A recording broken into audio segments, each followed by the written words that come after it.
que es parte de la serie Nueva Identidad, basada en el libro de Efesios, donde la semana pasada ya vimos que somos perdonados y hoy día vamos a ver que somos adoptados. Y como esa condición de hijos e hijas adoptados, vamos a ver tres imperativos. Primero, que debemos ser imitadores de Dios como hijos amados y no desobedientes. Segundo, que debemos andar como hijos de luz y no de la oscuridad. Y tercero, vamos a ver que debemos vivir como personas sabias y no necias. Así que con esos tres imperativos vamos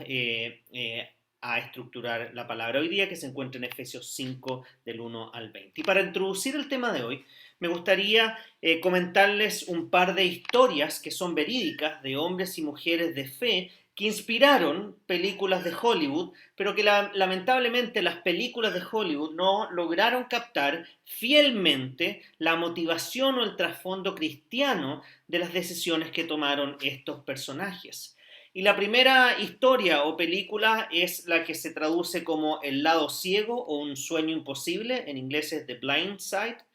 de Sandra Bullock, que está inspirada en una mujer cristiana que tomó a un joven afroamericano que se fue de su casa porque su madre era una drogadicta y por lo tanto no tenía dónde vivir. Por lo que esta mujer, movida por su compasión de Cristo, no solo le ayudó en sus estudios, en su carácter y luego en su carrera como jugador profesional del fútbol americano a este joven, sino que lo adoptó literalmente en su familia, la cual también, movida por su fe y la historia de este joven, lo aceptaron sin ningún problema, cambiando su entorno y su manera de vivir de una manera inimaginable. La segunda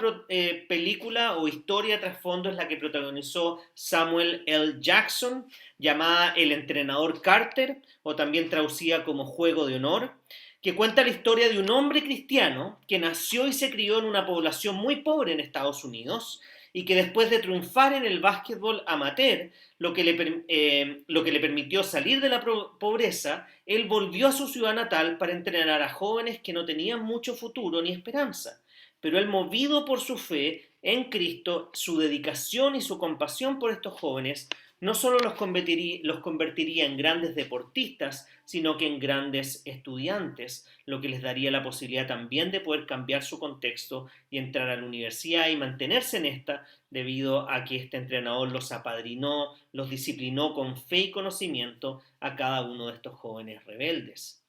Y si no viste ninguna de estas dos películas, no importa, aunque les recomiendo que la vean sabiendo la historia que hay detrás de estas películas. Ahora, ambas apuntan al hecho de que sin merecerlo ni buscarlo, personas son adoptadas o apadrinadas por otras personas generosas cristianas que, siguiendo el ejemplo de Cristo, ayudan a estos jóvenes a cambiar su vida de forma radical,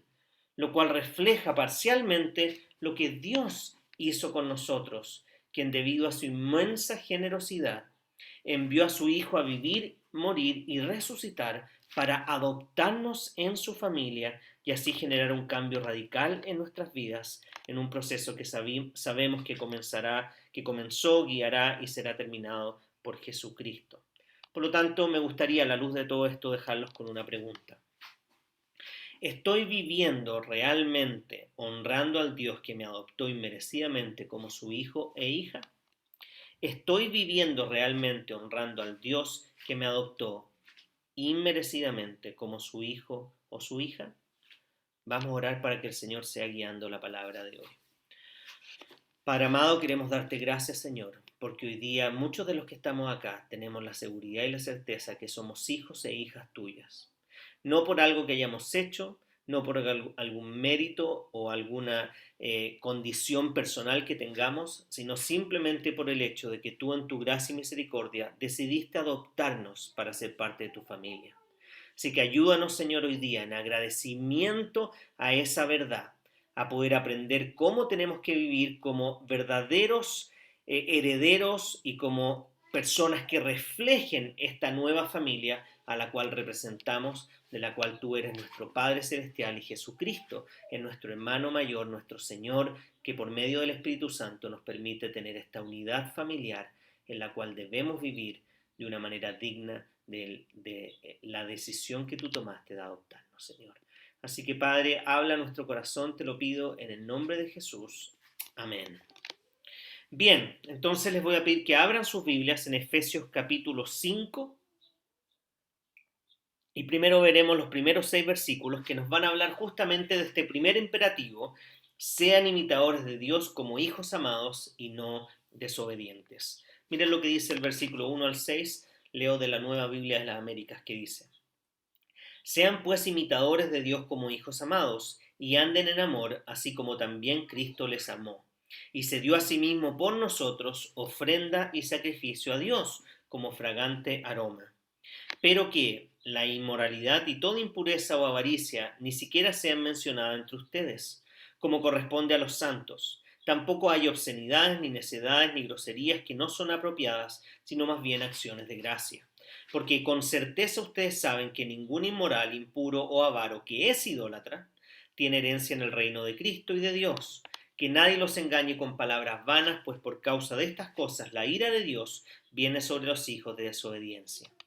Eso hasta el versículo 6. Entonces vemos como el apóstol Pablo hace un fuerte contraste entre lo que significa ser un hijo amado y lo que significa ser un hijo de desobediencia, entre aquellos que por un lado han recibido la gracia de Dios por medio del Evangelio y han respondido con fe a ese amor de parte de Jesús, en contraste con aquellos que no han puesto su confianza en Jesús ni se han arrepentido de su antigua manera de vivir sin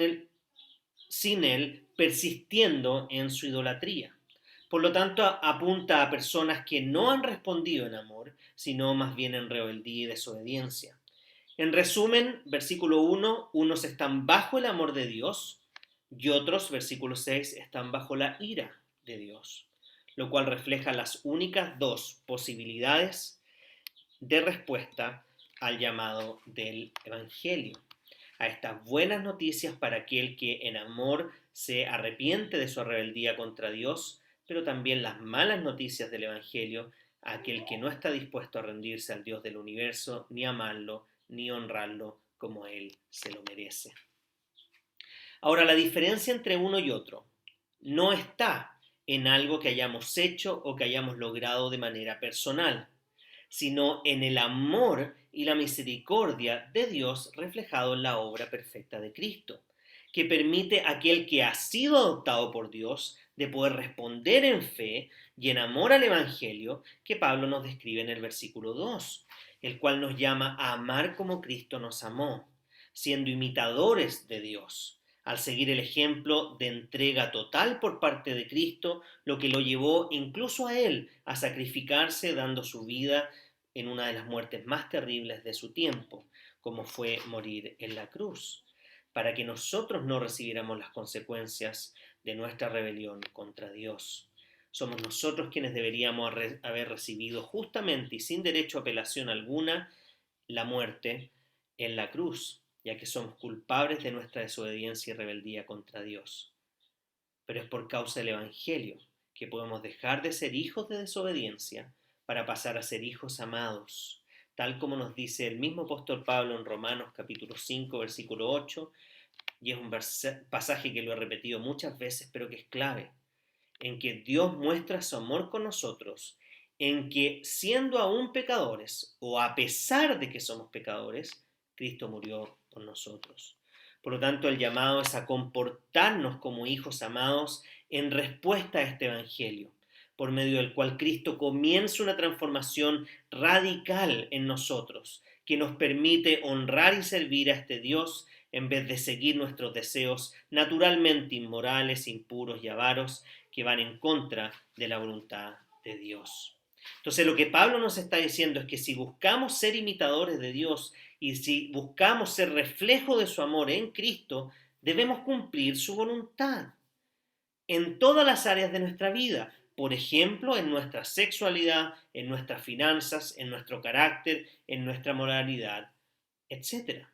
Por ejemplo, esto implica que si estoy casado, le seré fiel a mi esposa con mi mente y mis actos, pese a que todo mi ser pueda sentir otras cosas al mirar la televisión o mirar para el lado.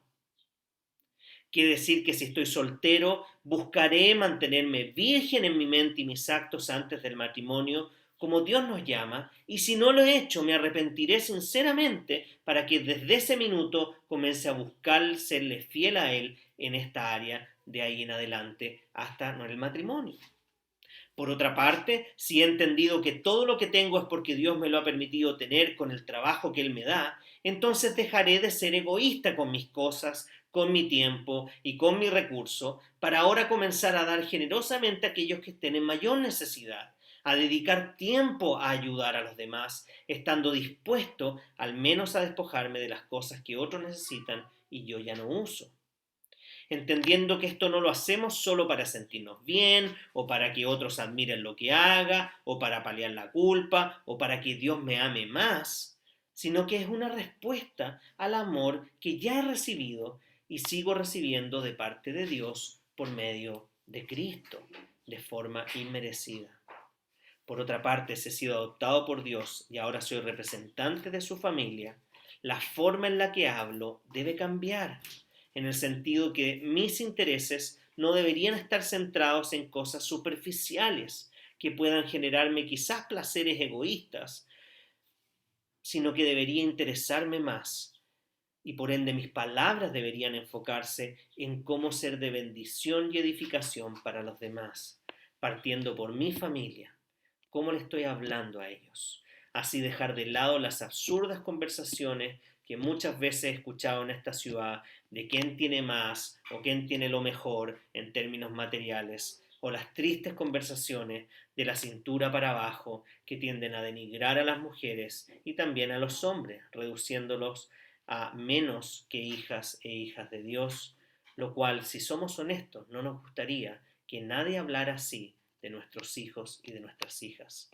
Pero pareciera que cuando nosotros lo hablamos, no le tomamos el peso de lo que eso significa.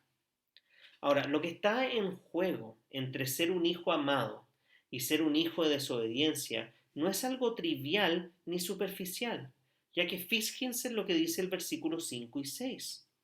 Porque con certeza ustedes saben esto, que ningún inmoral, impuro o avaro que es idólatra tiene herencia en el reino de Cristo y de Dios. Que nadie los engañe con palabras vanas, pues por causa de estas cosas la ira de Dios viene sobre los hijos de desobediencia.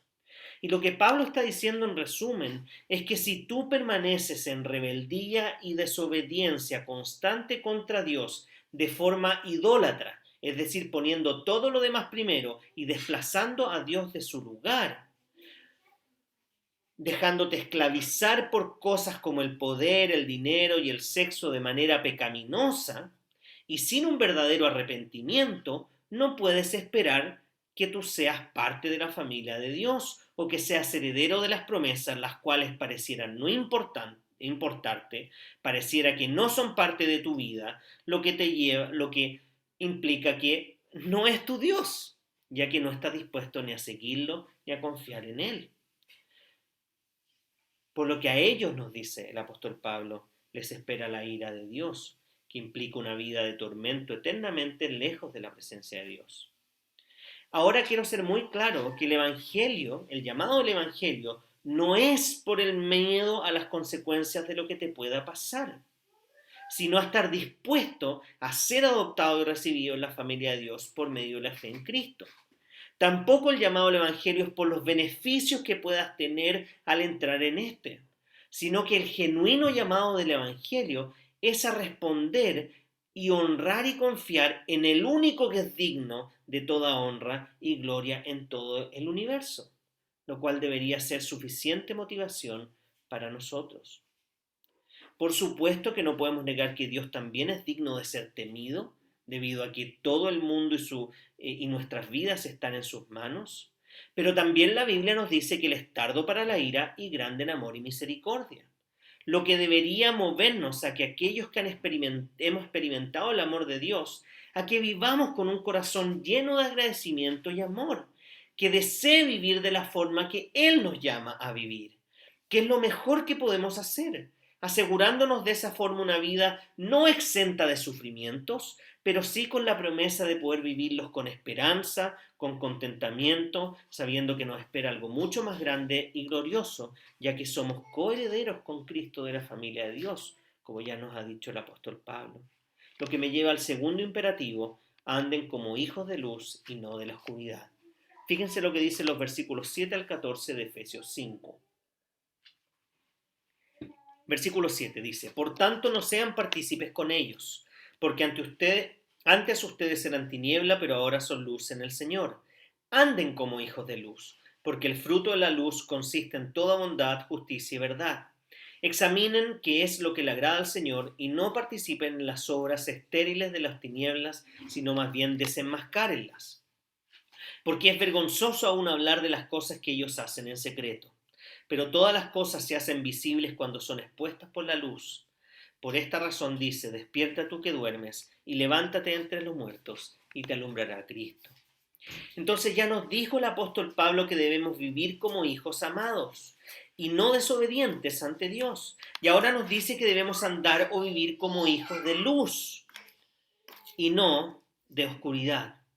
En otras palabras, que la luz de Cristo sea el perfecto reflejo de la bondad, justicia y verdad, que sean parte integral de nuestro carácter, a diferencia de todo lo que es oscuro, turbio, secreto y encubierto que no le agrade a Dios. En este caso, la falta de bondad,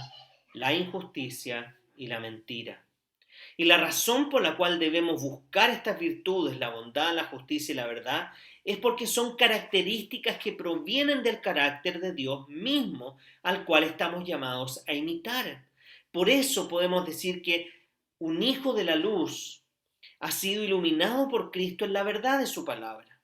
Ha recibido la bondad de Dios por medio de su sacrificio perfecto y ha conocido la verdad en Cristo, quien sabemos que es la verdad encarnada y quien por medio de su palabra nos revela la voluntad del Padre, la cual debe guiarnos como a la luz en nuestro camino, tal como dice el Salmo 119:105. Lámpara es a mis pies tu palabra y lumbrera a mi camino.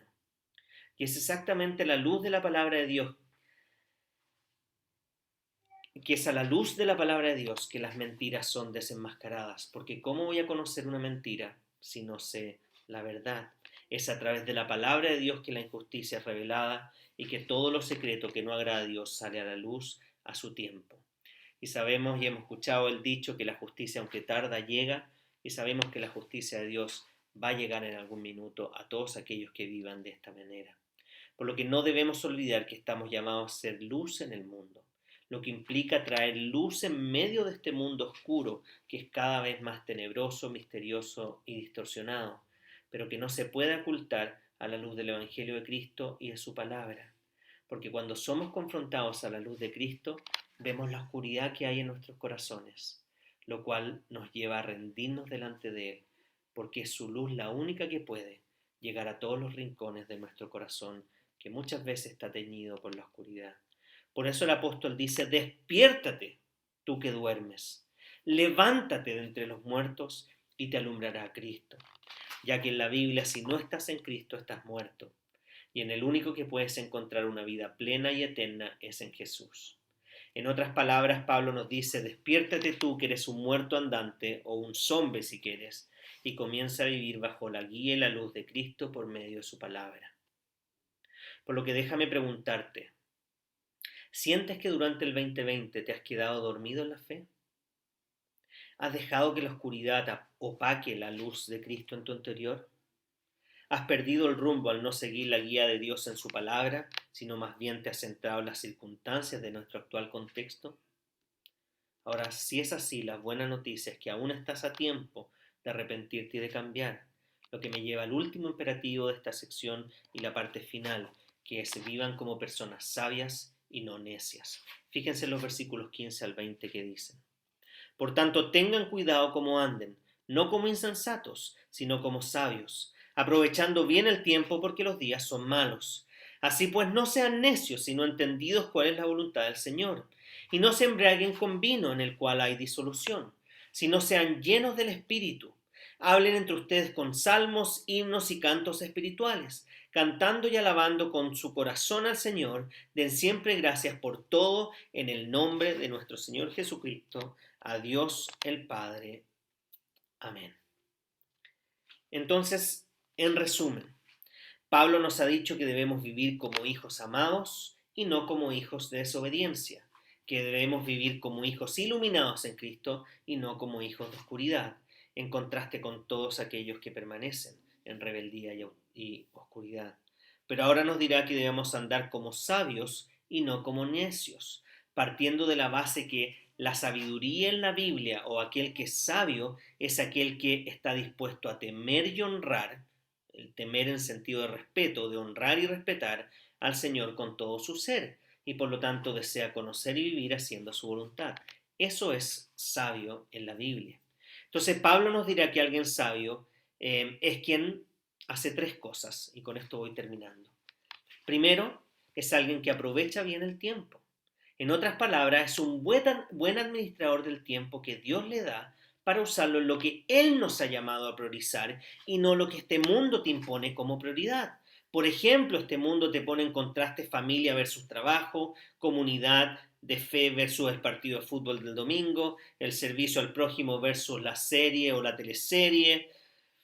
el servicio al prójimo versus cualquier otra cosa, la crianza en la fe versus la educación formal, y etcétera. Pero además no solo alguien sabio busca usar bien el tiempo ocupándolo en las cosas que Dios nos llama a hacer, sino que también compartiendo lo que debería ser lo más importante para nosotros, que es que muchas personas puedan conocer, atesorar y servir a Jesús como su único tesoro, que es el lema de nuestra iglesia. Usar bien el tiempo implica priorizar como Dios prioriza, pero también poner en el corazón las cosas que para Dios son importantes y ponerlas en nuestro esquema y en nuestro tiempo.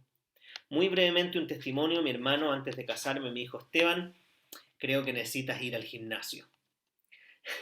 Y yo le dije, es que sabes qué, no tengo tiempo para ir al gimnasio. Estoy, imagínense, estudiando en el CEP, trabajando en un colegio como profesor de religión, viajando una vez al mes a la iglesia de Antofagasta, la cual me voy a hacer cargo en el futuro, preparando el matrimonio y podría darle una lista de cosas que tenía por hacer. Pero mi hermano me dijo, Esteban, si tú no pones esto como prioridad en tu vida, nunca vas a tener tiempo para hacerlo.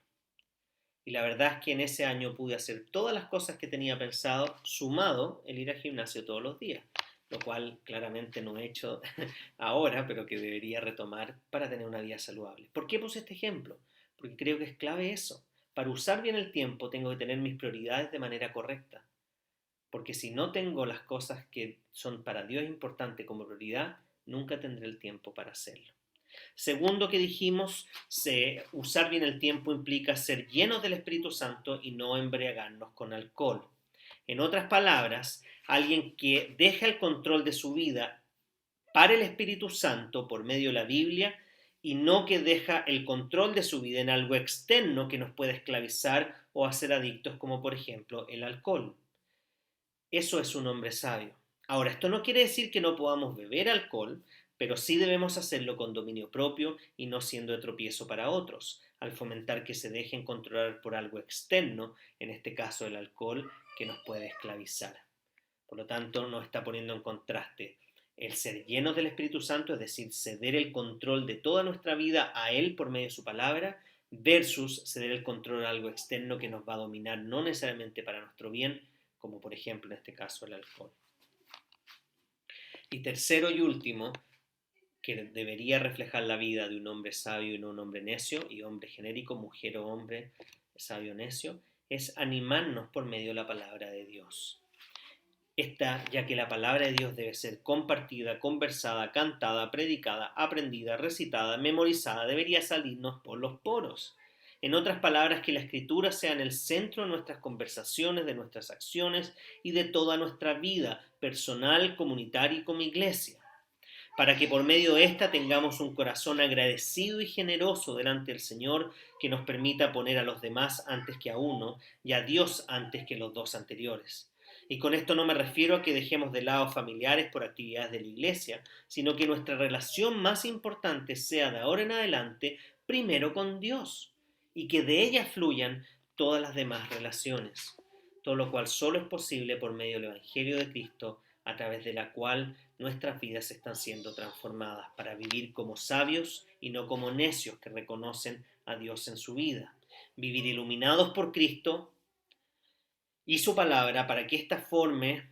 para que de esta forma podamos huir y desenmascarar las mentiras y secretos de la oscuridad y lo oculto que no le agrada a Dios, y finalmente vivir como los hijos amados y adoptados que hemos sido en Cristo, para dejar de actuar como hijos rebeldes y desobedientes que adoran todo lo que no sea Dios, por ejemplo, el poder, el dinero o el sexo,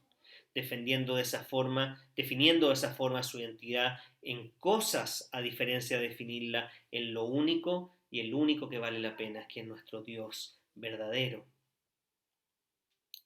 el cual nos ha adoptado y nos ha hecho parte de su familia, para que podamos vivir conforme a esta nueva identidad que tenemos en Jesús con toda libertad, buscando ser imitadores de Él y no del mundo del cual Él nos ha librado, para de esta manera poder vivir vidas radicalmente diferentes a este, como una respuesta en agradecimiento al Evangelio que nos ha adoptado y nos sigue transformando para su gloria. Termino con la pregunta que comencé, porque ya me imagino que varios están muriéndose de hambre por la hora y lo tarde que estamos en el culto por las distintas circunstancias, pero vamos a orar al Señor para poder ir ya terminando. Pero los dejo con esta pregunta. ¿Estoy viviendo realmente honrando al Dios que me adoptó inmerecidamente como su hijo e hija? ¿Estoy viviendo realmente honrando al Dios que me adoptó inmerecidamente como su hijo y su hija? Vamos entonces ahora, antes de la oración final, a escuchar la última alabanza del día de hoy.